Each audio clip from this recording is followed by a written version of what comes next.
Remember Jeremy Corbyn, the erstwhile leader of the UK's Labour Party, the man infamous in India for his activism on Kashmir, the man accused of sympathising with Hamas terrorists, the man accused of harbouring anti-Semitic sentiments? Well, he's now been suspended. This time last year, he was the prime ministerial candidate in Britain. Now he's been suspended from the Labour Party. What happened? Let me give you the long answer first. Jeremy Corbyn has been suspended for seeking to deflect blame away from himself after a report found that under his leadership, the Labour Party was responsible for unlawful harassment and discrimination. Now let me give you the short answer. Jeremy Corbyn has been suspended for overreacting to an anti-Semitism report. The report in question has been released by the Equality and Human Rights Commission. It was published on Thursday. It found the Labour Party responsible for 3 breaches to British Equality Act of 2010 under Corbyn's leadership. 1. Political interference in anti-Semitism complaints. 2. Failure to provide adequate training to those handling anti-Semitism complaints. And 3. Harassment. Now, as soon as the report was released, Mr. Corbyn put out a Facebook post. He washed his hands off all charges. Allow me to quote from what he said. "I strongly contest the political intervention to suspend me. A false impression has been created of the number of members accused of anti-Semitism. That is what has been overstated, not the seriousness of the problem."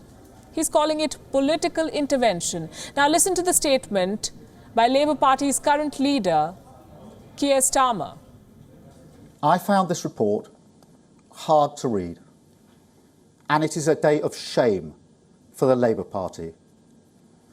We have failed Jewish people, our members, our supporters, and the British public.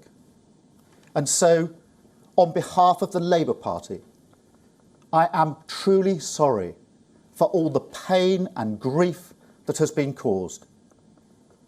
To Jewish people, our Jewish members, our long-standing Jewish affiliate JLM, to the people driven out of our party, the Jewish members driven out of Parliament.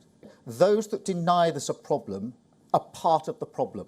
Those that pretend it's exaggerated or factional are part of the problem. And under my leadership, we will have zero tolerance of anti-Semitism. Under my leadership, we will accept this report in full, recognise the hurt that's been caused, and act on the recommendations with speed.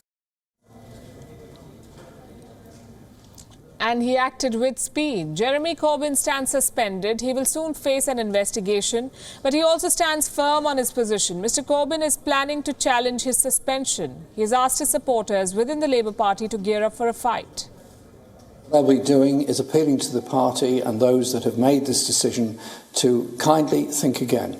All I've done is pointed out that this terrible issue of anti-Semitism does exist, and anyone that has anti-Semitic views has no place in the Labour movement or the Labour Party, and we have to deal with it. That is why I set up a process to deal with it. I've explained what I said. I've explained what I meant by it. I am not diminishing or minimising the issue of anti-Semitism. It is serious, it is real, it does exist. And indeed, I've said very bluntly to a number of people over the past few years who've said to me, well, it doesn't exist. I said it does exist, and it's got to be dealt with, and I am determined to make sure it is dealt with.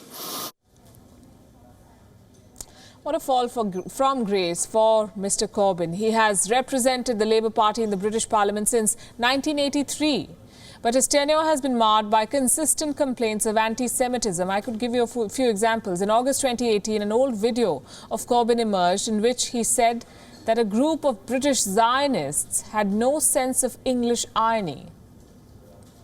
He said he used the term Zionist in an accurate political sense. His critics were not convinced. Again, in August 2018, Corbyn came under fire for his presence at a ceremony in Tunisia, which was apparently meant to honour the perpetrators of the 1972 Munich massacre. I'm sure you must have seen the film that was made on this massacre. 11 members of the Israeli Olympic team were taken hostage by Palestinian militants. 9 of them were killed. Mr. Corbyn attended a ceremony reportedly in honour of these killers.